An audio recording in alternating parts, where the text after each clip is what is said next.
এই দেখো বন্ধুরা, মিস্ত্রি দাদাদের আজকের দিনটাই লাস্ট কাজ ছিল আমাদের বাড়িতে। আর মিস্ত্রি দাদারা খুবই ভালো ছিল, মানে যাকে বলে সত্যিকারের বিশ্বকর্মা। আমার খুব ভালো লেগেছিল। এরকম মিস্ত্রি দাদা আমরা ঝপ করে পাই না বা পাবো না হয়তো, কিন্তু খুব ভালো ব্যবহার ছিল ওনাদের। আর এই আমাদের ঘরের কাজ এতটুকটা হয়েছিল তখন। আপাতত এখন পুরো টোটাল ফিনিশ হয়ে গিয়েছে।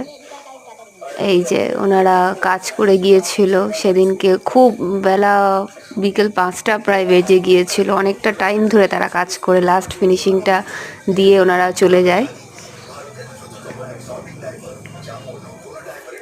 এই আমাদের আজকে এটা গ্রিল বসেছে। একটু বলো গ্রিলটা ঠিক কেমন হয়েছে। তোমাদেরকে গ্রিলটা তাও ঠিকভাবে দেখাতেও পারিনি, সরি। এই হলো আমাদের ঘরের সম্পূর্ণ অল টোটাল কাজ ফিনিশ হয়ে গিয়েছে, খালি রং